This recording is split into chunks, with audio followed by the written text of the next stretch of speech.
Hey, salut à toutes et à tous, comment c'est que ça va bien? Aujourd'hui on se retrouve pour une nouvelle vidéo sur cette fois-ci, comment faire pour tuer un ennemi avec les projectiles qu'on a créés lors de nos dernières vidéos. La vidéo de la semaine passée était un peu longue, c'est pourquoi je l'ai séparée en deux. Donc là, au début de la vidéo, je vais juste faire un ajustement au niveau de la position de notre joueur. Allez, bonne vidéo à tous. Déjà, ce qu'on va faire, c'est rapprocher un peu notre personnage qu'on a mis en 0-0. On va le remettre dans ses positions proches de l'ennemi.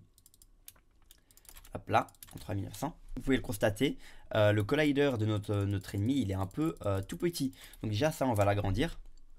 On va agrandir le monster pour que ça soit plus facile pour plus tard. Donc, ce qu'on va faire, bon, ça, j'ai laissé. Ce qu'on va faire, c'est que là, dans le collider, on l'a mis au get rectangle. J'imagine que c'est ça. Au lieu de mettre size, on va mettre texture. Je sais pas comment je l'ai appelé pour notre monstre. Voyons voir. On l'a mis en paramètre normalement. Texture 2D. Texture 2D. Point. Attendez, il faut que je vérifie parce que j'ai mal regardé en fait. Texture, j'ai appelé texture, d'accord. Donc texture point with et texture point height. Donc là, à mon avis, ça va être énorme, logique. Voilà, voilà. Regardez-moi comment il est, pas beau du tout. Donc là, il faut évidemment multiplier par le scholar. Est-ce que j'en ai mis un pour lui? J'ai un doute. Non, je l'ai pas mis scholar, du coup on va vite le faire maintenant. Ouais, on va le faire, ça va être plus propre. J'aurais pu je multiplier par 3.5, mais on va le faire maintenant. Donc là, on va rajouter un scholar, donc on va le mettre juste avant le color. Ça va être un int, non, un float, pardon, float scholar. Et là, faut évidemment le déclarer au-dessus, donc un int, un private float scholar. Hop là, on va faire encapsuler le tout. Fabuleux. Une fois que le tout est fait, le scholar, faut évidemment le déclarer juste là. Enfin, le déclarer, l'assigner une valeur. Donc, scholar, voilà.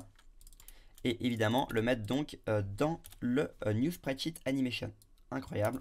Et là, le tour est joué. Sauf qu'il faut évidemment le rajouter aussi ici. Un 3.5. Float. Incroyable. Donc maintenant qu'on a ça, on peut aller dans Monster. Et normalement, on va multiplier la texture. Pas la texture, on va multiplier la size X fois le scholar.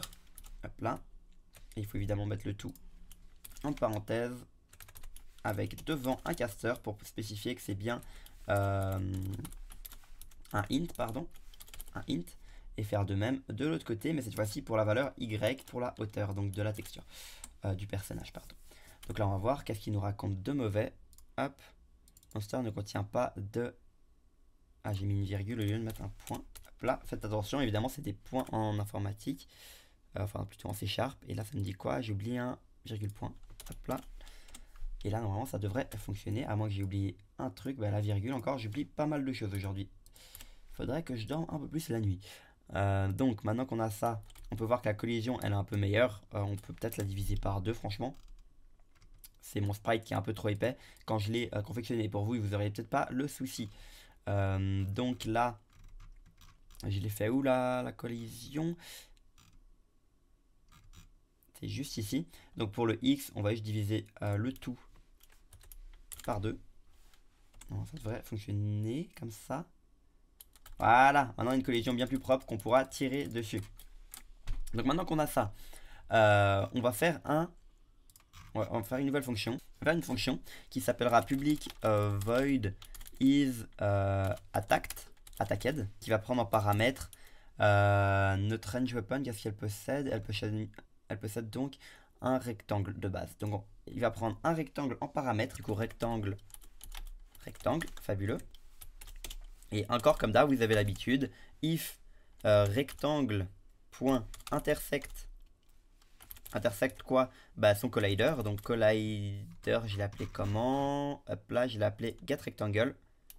C'est donc une fonction, enfin une méthode plutôt, qui sert à récupérer en temps réel le rectangle. Bah, qu'est-ce que ça fait? Déjà on va faire un debug, pas un point writeLine, pardon. Et on va dire toucher. Vous savez quoi? Non, on va mettre ici un range weapon, donc est touché par une arme de range, comme ça sera un peu plus versatile. Range weapon, et du coup range weapon, on s'en fiche, Et donc, qu'est-ce qu'on va prendre dans le range weapon? On va prendre le rectangle, non, point collider. Hop là.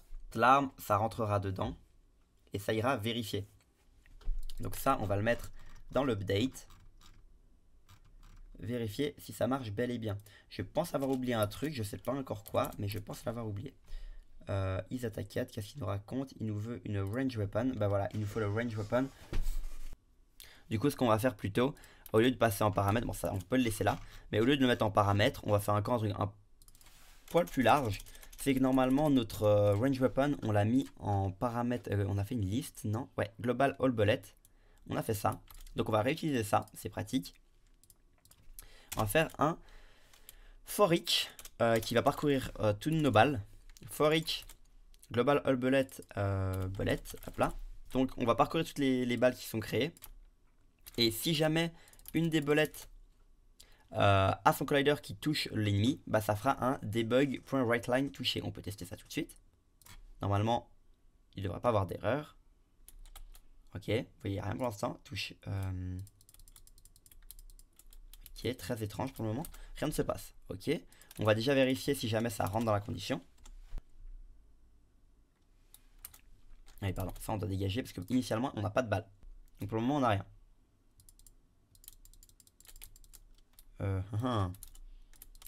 Alors c'est un petit peu étrange, on va pas se mentir. On va afficher le collider de notre range weapon. Donc là on va faire un global point sprite batch, ouais, point draw rectangle. De quoi on va prendre le collider et la color qui est donc color.white, peu importe. On va tester ça et voir à quoi elle ressemble. Ah ben, je la vois pas. C'est peut-être pour ça donc. Donc on va faire une méthode bah, comme dans notre monster au final, qui s'appelle getRectangle. On va faire exactement pareil. On va pas utiliser monster position x, etc. On va prendre exactement bah, ça. Hop là. On prend ça ici. Ok, on va tester comme ça. On retire tout. On rajoute évidemment ça là. Et ça devrait être bon.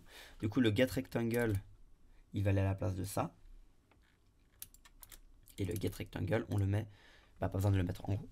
Parce que on le met déjà en bas. Ok, d'accord. On va tester.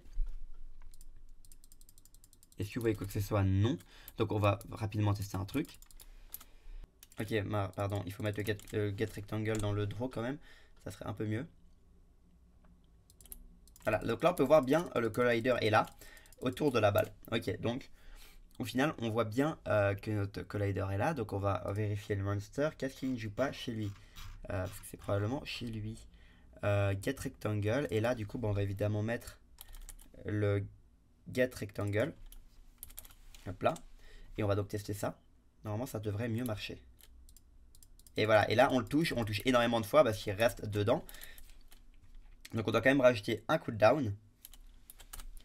Déjà ce qu'on peut lui faire, c'est rajouter au monstre des PV. On va lui mettre en paramètre de la vie. Donc damage speed, et on va mettre float life. On va lui évidemment le rajouter au-dessus. Private float life. Hop là, action rapide, on encapsule. Et on n'oublie pas de lui donner juste ici, comme d'hab, vous connaissez la chanson, à force de suivre mes tutoriels. Donc là, life est égal life, fabuleux. Donc une fois qu'on est là, il faut évidemment le donner en paramètres aussi, il ne faut pas oublier ça. Donc là, on le met juste avant la texture, donc ici on va lui mettre 15 PV. Ah, il est résistant, notre méchant. Donc voilà, maintenant qu'on a ça, il a des PV. On va faire une petite fonction qui va vérifier s'il est en vie.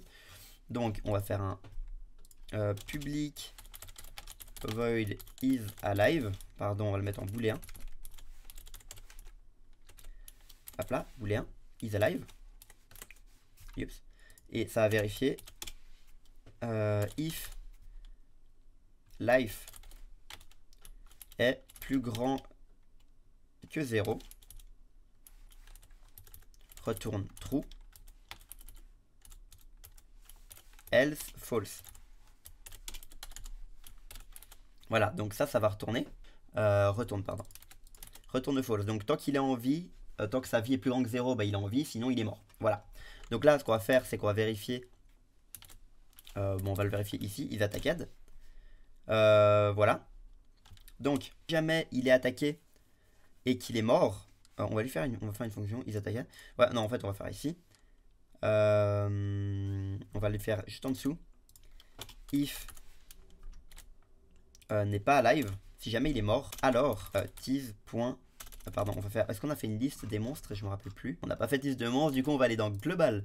Vous allez voir, ça c'est plus assez simple. Du coup, public statique, là on va mettre monster. Du coup, ça va stocker tous les monstres qu'on va créer. All monster.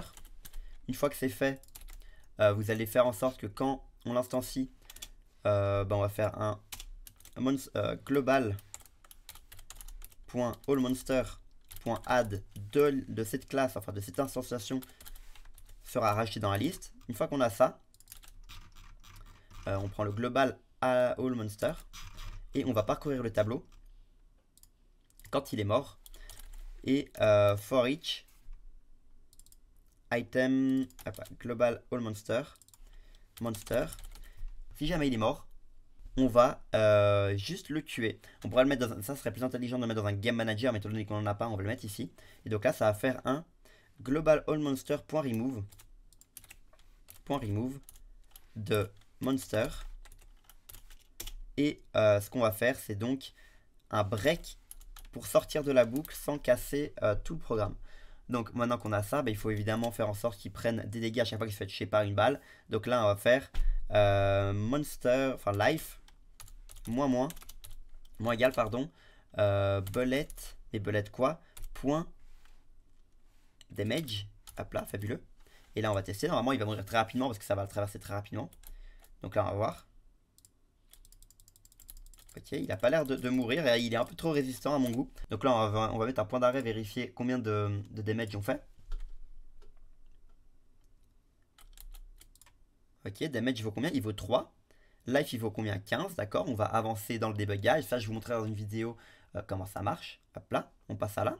Donc life il a combien? Il a 12, il a bien pris. Fabuleux. Donc pourquoi is alive? Donc si jamais la vie est plus grande que 0, alors il est en vie. Ouais. Ok, on va poursuivre. Ok, on retourne ici. Et on fait un console, un write line de la life qu'il a. Donc on check. Pourquoi est-ce qu'on voit pas?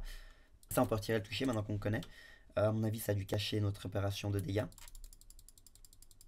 Non, on lui fait pas de dégâts apparemment. Alors depuis notre code, ça disait que oui. On a une référence ici, d'accord, ils attaquent. Donc là, on va faire un debug.print. Bon, j'ai roll test collision, mais c'est pas grave. Parce que là, ça marche un peu mieux. Test collision, d'accord, du coup là, on va mettre life. C'est juste que le white line ne marche pas en monogame apparemment. Je me suis un peu emmêlé les pinceaux. Donc là, on va tester le debug.print live.toString. Il a à -3, du coup en théorie il devrait mourir. Pourquoi est-ce qu'il est encore là? Ok, bon, j'ai compris la subtilité en étant en off. Encore une fois. Donc là, j'ai rapidement fait un for each des balles, etc. Et j'ai du coup retiré les PV. Et avec la fonction alive, je ne l'ai pas encore utilisé. Je vais peut-être pas l'utiliser. Donc là, je vais dans range, dans game 1. En fait, j'ai remarqué que je dessinais Balor directement le monstre. Donc là, ce qu'on va faire, c'est un for each de global.allmonster. Bah ouais, parce que là, du coup, on veut dessiner les monstres. Donc, monster. Et on va faire un monster. Monster.draw. Voilà, draw monster. Et pareil pour l'update, on ne veut pas dessiner Balor, mais notre monstre. Draw monster. Et là, on va faire un update monster. Fabuleux. Avec ce niveau, il nous veut le game time, j'imagine. Ouais, exact. Donc là, on va rentrer maintenant dans le update monster. Et on va faire donc la petite condition si jamais il est live.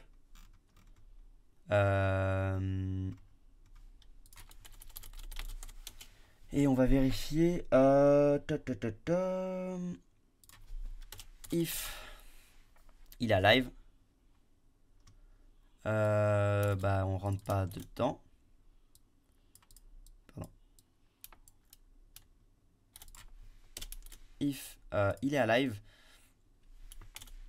on rentre dedans et on va donc le détruire. Donc global, on va faire le for each de globals.allMonster.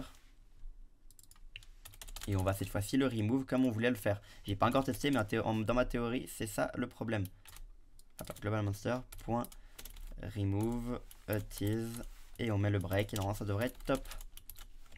On va tester ça. Ah, il est mort directement, d'accord. Ok, donc on peut constater que le personnage meurt directement et disparaît directement. Ça, c'est pas très cool. Ok, vous allez me taper. Je viens de voir que ici je fais un global.allMonster.remove. Donc le souci était là.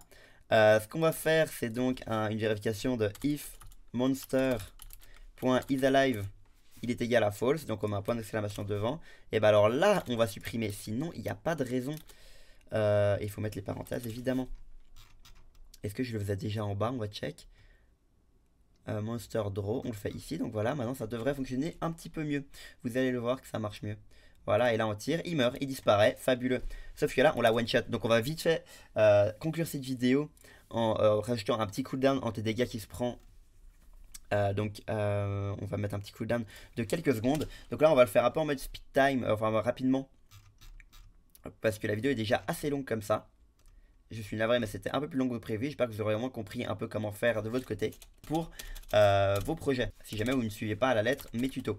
Donc là float time, damage time. Damage time est égal à 0, voilà. Et après à l'intérieur donc... Ça c'est le chrono damage timer, voilà. Et on va faire un truc assez simple. Plus égal float en parenthèse game time, il faut le passer en paramètre ici. C'est donc le temps écoulé du jeu. Game time. GameTime.elapset GameTime.total seconde. J'expliquerai dans une vidéo pourquoi est-ce qu'on doit à chaque fois faire ça, mais c'est pas très sorcier non plus. Donc là on va faire un if. Si jamais on rentre là, damage timer, on va mettre un booléen, pardon. If damage, voilà, damaged, fabuleux, est égal à false. Donc égal à true. Donc pour le moment, il est damageable. Donc on va faire un if, il est damageable, donc ça rentre. Et bah là, on le passe à false, est égal à false. Du coup, bah, il est possible, on peut le toucher, mais dès qu'on rentre, il peut plus être touché. Donc quand il peut être touché, on fait ça. Et en même temps, ça va démarrer le timer qui va donc se poursuivre tant qu'on n'est pas damage. Donc, si jamais on n'est pas damageable, si on ne peut pas se faire toucher, on va ajouter cette ligne-là, voilà, qui va ajouter au compteur. Et si jamais on arrive à plus grand que par exemple 2 secondes, qu'on pourra évidemment mettre, là je le mets en dur, mais voilà. On va mettre 2 secondes, enfin 1 seconde. Et bah alors là, le if damage, il repasse à true. C'est-à-dire qu'il peut se repartir après 1 seconde. Et le damage timer repasse à 0. Et là, normalement, ça devrait fonctionner comme sur des roulettes. Est égal à 0. Et là, on va tester ça tout de suite. Et normalement, ça devrait fonctionner si je ne me suis pas gouré quelque part. Il faut évidemment mettre le game time que j'ai oublié de mettre pour cela. Hop là. Du coup, game. Et là, normalement, je relance. Et là, ça devrait fonctionner à merveille. Donc là je suis ici, là je tire dessus, il s'est fait 1 fois, 2 fois, 3 fois, 4 fois, et à la 5e il meurt. 6e. Ouais, ça marche pas. Super, je pensais avoir réussi du premier coup. Donc on refait l'algorithme. Si jamais une balle rentre dans le collider et qu'il peut être touché, alors il va prendre un dégât et ça va repasser à false. Ensuite de ça, on doit le sortir d'ici et on va le mettre à la sortie de ça, juste avant carrément. Hop là. On le met là et là, ça devrait fonctionner bien mieux. Parce que dans le forêt, c'était bloqué. Donc 1, 2, 3, 4, 5. Je vais le spammer, je pense. Voilà. Donc là, c'était un peu étrange. On va réduire le temps en... Alors, if damage timer est plus grand ou égal à 1. Donc on va mettre 0.3f. Voilà. Voilà. Allez, on teste. Allez, je le tape 1 fois, 2 fois, 3 fois, 4 fois, 5 fois et il meurt. Fabuleux. Notre ennemi meurt à la perfection. Est-ce que c'est pas magnifique tout ça? Moi, je trouve que c'est magnifique. Donc voilà, maintenant, ça va être la fin de la vidéo qui a été un peu plus longue que d'habitude. Je suis vraiment navré. Mais préparez-vous, il y a encore du lourd qui va sortir. N'hésitez surtout pas à vous abonner pour pas manquer les prochaines vidéos qui sont de plus en plus incroyables. Je vais sortir davantage de vidéos que les vidéos monogame. Mais vous inquiétez pas, ça va continuer quand même chaque semaine une vidéo monogame ou toutes les 2 semaines, c'est pas si grave. Mais en tout cas, j'ai énormément de vidéos en cours. Merci d'avoir regardé la vidéo, abonnez-vous, likez et on se retrouve très bientôt. Ciao ciao.